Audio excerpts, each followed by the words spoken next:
as we got into the last 7 minutes, and the last 5 minutes, and the last 3 minutes, and the last minute of the game last night, and you start to think about what the decade produced. 4 championships, 6 finals appearances, the greatest memories of our basketball fandom life as Warrior fans. Hands down. You can't knock what they've done in the past. But all good things come to an end. And it's never easy watching dynasties fall. It's never easy. We watched plenty of dynasties fall over the course of our lifetime, Shasky, including here in the Bay Area with the Giants and the Niners, and now with the Golden State Warriors. And the realization is that this trio, this big three of Steph Curry, Klay Thompson, and Draymond Green, they reached the pinnacle. They reached their ceiling. But all good things come to an end. And that's all I kept thinking about in the last moments of that game, on the drive home last night, during the post-game show, is at the death of the dynasty. The fact is, you didn't make it out the playing game with the most expensive roster in basketball history. And now it's time for change. And change is hard for a lot of people, Shasky, but that's what went through my mind. And we'll get all into it here, as I know I'm long-winded to start the show. But the death of the dynasty, man, that iteration of Warriors basketball is all but dead. You know, last night's game to me was a microcosm of the last 2 years.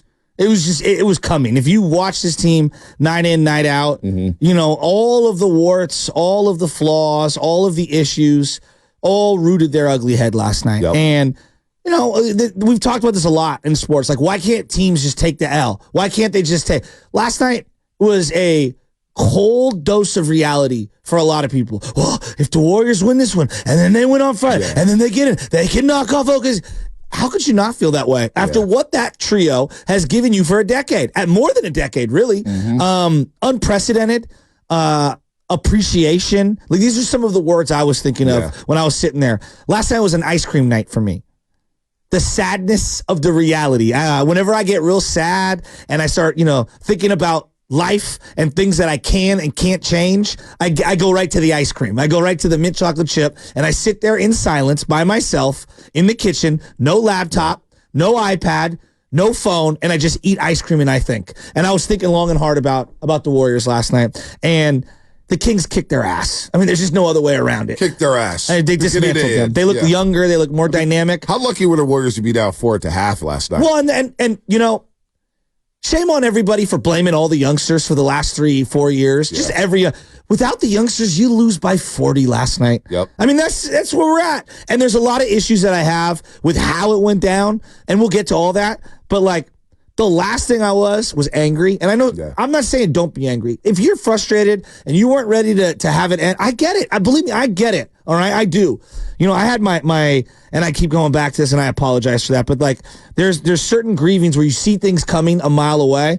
And my dad was in a very sick, sad place for a long, long, long time. And it hurt really bad when he passed away. But like, I was trying to mentally prepare myself for that moment. And you're never prepared, but I felt like watching the Warriors, and I'm not here to try to compare life and death to a basketball and all that, but there's a part of me that saw this coming from a mile away. And to have it happen the way it did, my thing was, I stood up and I was like, damn, dude, you know how many great memories I got from these guys? You know how many highs of the highs? How many anxiety-filled fourth quarters did you watch standing up inches from the television as these legends who are going to have statues delivered unbelievable, unreal moments time and time again? The amount of joy we extracted from their achievements. So I get people being angry today. I'm not. I'm in a weird way. I felt like, and this is horrible. I'm sorry, I'm long-winded. I feel like it had to happen that way. It's like the only way for this thing to move forward is to be reimagined, is to rip the Band-Aid off, B. It almost felt refreshing to get to this offseason. It felt refreshing because you talk about all the clutch games they've been into, and I don't know if that's a good stat. To me, it was a sign of you're not good enough to blow people out. You're not good enough to get blown out. You're in that gray area. You're where the Atlanta Hawks were for many, many years, where you're not good enough to be a contender, but you're not good enough to be in the lottery. And his team was just good enough to get into the play-in. Like, and I get it. The West was elevated this year. You win 46 games, which is 2 more last year. You had a couple of young players pop. But the fact is you needed the big boys to show up yesterday, and the big boys did not. They got outscored 104-48 as starters. Keon Ellis outplayed any of the starters on the Golden State Warriors. Keegan Murray set the tone with 14 first quarter points, brilliant. And he was probably one of the better players on the floor. I mean, 3 of the best players on the floor were playing for the Sacramento Kings last night. Yep. And the way they blitzed Stephen Curry, and Klay Thompson going 0 for 10, I mean, it's the worst game of his career. And if that's the way it is for Klay Thompson, what a sad moment. What a sad moment to watch that go down. And I know how these things work.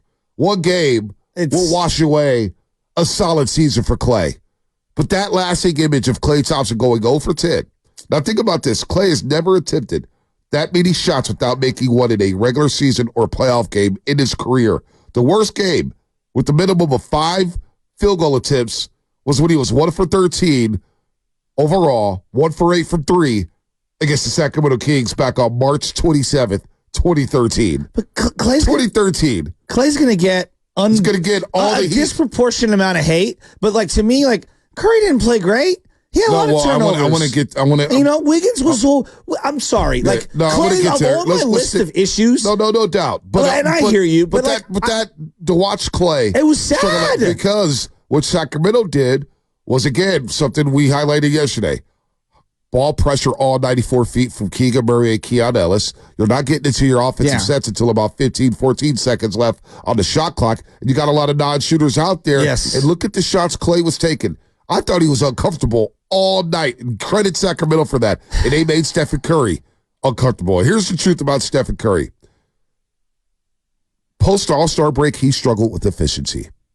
If you take away the 6-6 game against the LA Lakers and the 7-13 game for the Pelicans, Curry shot 34% from 3. Klay shot better than Steph post All-Star break. And Steph was gassed. Klay plays the 77 games. Curry plays over 73 games. I mean, this guy was gassed. And for the first time, I thought, boy, Steph Curry is showing his age.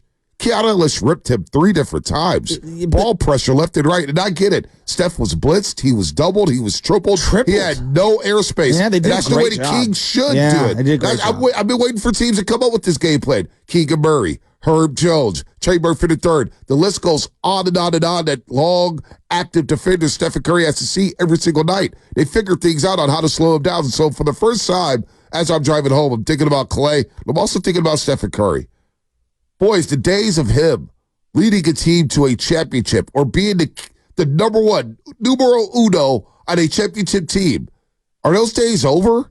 Does Curry need a co-star? I know we don't want to talk about Steph Curry. Of course he needs a co-star. And of course we don't want to get to Steph Curry, and I'm not disrespecting Steph whatsoever. No. I'm not. But for the first time, I thought, boy, he needs help in a major way. He needs somebody to lift the load, which is not easy because you got to remember, when you come here and you come to this culture, this organization, the fans automatically are going to ride with Steph no matter what. Just ask Kevin Durant and how that played out over 3 years. It was tough. It wasn't Steph Curry's fault. It wasn't his fault. I think but the magnitude of having Steph on this roster, that co-star coming in here, those are some tough shoes to fill, and those are some tough shoes to come into. To play in this situation, that's the beast of it, Shasky. Yeah, I know, but I think where Steph is, where the fan base is, where the organization is, I think they're welcoming any help that they can get. I 100% agree with that. I'm not saying that at all. Yeah. But it's not Steph's fault. But you're right. There is an disproportionate amount of criticism that'll come to anybody who's coming for anything that's Steph Curry's.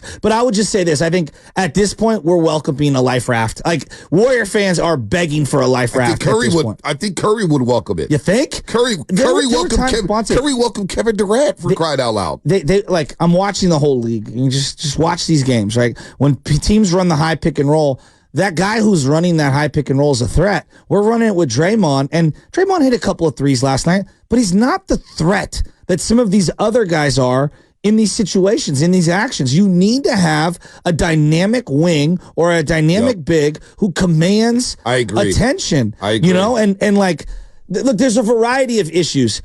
Curry wasn't good last night. Like, there's no other way around it. But I want you to isolate. I know you guys did at times on the postgame, but like, I was watching in real time, and I'm glad you guys showed it on the postgame.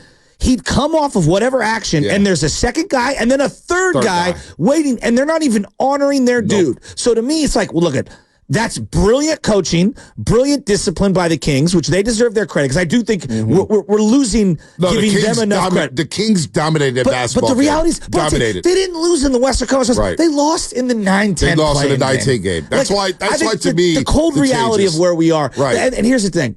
I believe, and you can disagree, people can disagree out there, the only way to rip the Band-Aid off without the fool's gold, the fake carrot out in front of the donkey walking forward, the only way was to lose this way. No doubt. I feel like any other way, you go on a run, and then we do this, and then, we were so close. Nah, man. We got to reimagine this thing. What are you, Steiny right now? But no, because I was listening to people on Steiny and Guru's show yesterday, and I was like, hey, we win Friday. We can knock off OKC. No. And a part of me understood that point of view, because I get why you would think that. Shasky? It's been a decade. Can I admit something, Shasky? And people may not believe me, but I had a hard time envisioning them winning 2 games this week. I had a hard time imagining the Warriors winning 2 playing games to get to Oklahoma City when this season is Toby. And you know I'm locked into the season as well as anybody doing the pre- and post game. I'm looking at league past everything.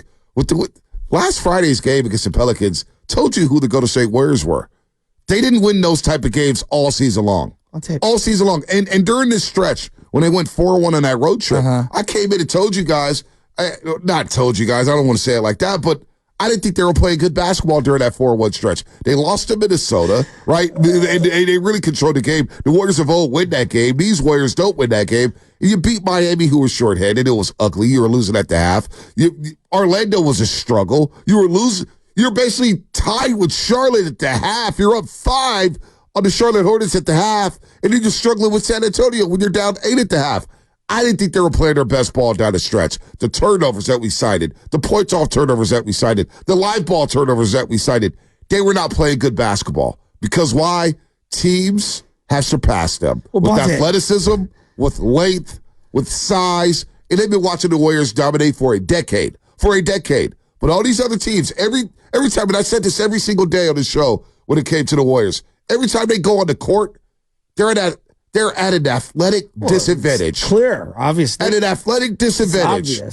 How bad athletic? They looked athletically mismatched yesterday. They were outworked yesterday on every level where it came to offensive rebounds, second chance points. Who of the top 5 paid players on the team? Steph, Clay, Draymond, Wiggins, and CP3. Who had a really good game? Crickets. Okay, so thank God you had youngsters, because you'd have lost by 50. Yeah. JK? Well, I mean, this is the JK had a moment in that game. Okay, so here's I'm gonna rat-a-tat-tat some things here. I feel like I've been a hater of the Warriors all year in terms of how I've been talking about them, because I feel like I've been seeing this a mile away. There's the first thing. The biggest element for the team, looming over everything, Draymond Green. I mean, we're all afraid, Draymond's a champion. He's kind of sabotaged 2 consecutive seasons. Well, he played good in that game, but let's call it what it is. Listen. I mean, he sabotaged 2 seasons in a row. You missed 17 games due to suspension. You missed another game because you need to ramp up from the suspension to get ready to play. You get ejected out of 4 other games, and that's the sad part. That is the sad part. When we think about Draymond Green's season, it's going to be overshadowed by the suspensions and the ejections. They still haven't gotten over the punch the year before. I know. But hold on, let me finish, Ash. I'm sorry. We'll get to that. Because Jordan Poole did play some really good ball. And I saw a tweet this morning from Justin Tinsley of ESPN, who we've had on the show plenty of times. Justin Tinsley, he tweeted out, I wonder how Jordan Poole feels this morning. And no doubt, that really impacted the culture of this franchise. They have not been able to get over that. And all these people that were tweeting yesterday, as I was on Twitter a little bit more yesterday, boy, they could have used Jordan Poole today. They need somebody who could dribble, drive, penetrate. No, you don't. Not you. You know what I'm saying? That fan doesn't get to do that after you drag this young man for 2 seasons. But what I thought, and look, the Draymond Green suspensions and ejections will overshadow the good season he had on the court. Draymond Green proved to me, at least, that he's important to this team with the way he plays defense, the way he facilitates. But it ain't good enough. It ain't good enough for this iteration of the team. And what he did to keep himself off the floor overshadows everything that he does. It overshadows everything. But Bonte, that's at the top, right? That's one of the things. The other thing is, you made a horrific trade because of Draymond Green, which you're still reeling on. You traded a 23-year-old player for a 38, 39-year-old player, and then you told me said player CP3 was going to be very important come playoff time. Yesterday was a playoff game. You know who the first guy off the bench was at guard? It was Brandon Podziemski, and I love Brandon Podziemski. He's had a remarkable season. You went pods not once, twice before CP3. What'd I text you? Twice! What'd I text you? And then you had pods guarding De'Aaron Fox. What'd I text you? You tell everyone. I thought Kuminga would come in with CP3 to settle him down off the bench. Agree. And Chris Paul, and you can't tell me Chris Paul's happy. Chris Paul's hoping he's out of here. He only played 18 minutes yesterday. Played 18 minutes and 17 seconds yesterday. 3 points, 1 of 3, no impact. Now, the pace was probably a little too quick for him, but in a game where you need to settle things down, and in a game where you turn the ball over 16 times, which is double the amount the Sacramento Kings had, and you have the points in the points off turnovers, you're a minus 8 there, and you don't play CP3, Pods had a solid game. But you brought CP3 in for these moments, and you don't really play him. So now we circle back to the trade deadline and say, well, you should have just traded him if you're not going to use him in this moment. I thought we were waiting for this moment. And then, which brings me to the trade deadline, Andrew Wiggins. I look at Andrew, thank you so much for 2022. I'm so appreciative.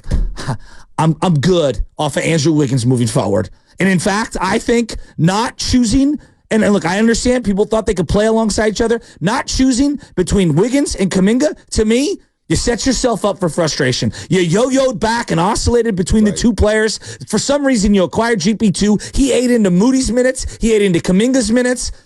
Kuminga was the guy you should have chose and you should have stuck with moving forward. Andrew Wiggins cannot be relied upon moving forward. I am grateful and I'm very appreciative of 2022. You squeezed the lemon for all it's worth. We got to move on. Like, there's so many elements. You got the whole Dre domino effect, and then Andrew Wiggins looming over the last 2 seasons as well. Like, there are a lot of components. On top of that, like, again, Clay, you know, to your point, it really sucks because we're going to kick this guy while he's down, and I don't think it's fair, and I don't think today's the day to do it, and it's going to be easy to do it because he went 0 for 10, and it didn't look good, but Clay's a legend. And the one thing I'll give Clay cares. I can't tell if Andrew Wiggins cares sometimes, and that's maddening. Yeah, no, I wouldn't say that. Andrew Wiggins just have this. I talked to somebody close to Andrew Wiggins last Friday. The guy clearly cares. The guy cares. The guy, he does care. But when you got to guard De'Aaron Fox 94 feet, and you were expected to score another 20 offensively, and you're not touching the ball offensively early in the shot clock, because that's the problem. He doesn't touch it enough. He's not aggressive enough. And whether that's on him or not, I don't know. But Andrew Wiggins had a lost year. There's no doubt about that. There's no doubt about that. Two. Andrew Wiggins, well, I thought he played well last year, then he went away, and that was that. But damn, Andrew Wiggins was MIA yesterday, a lot of botched layups. It just wasn't good enough. His team wasn't good enough. Soft they were Euro 10th in the layups. West. I'm like, they were 10th place in the West Conference. Sorry. All right.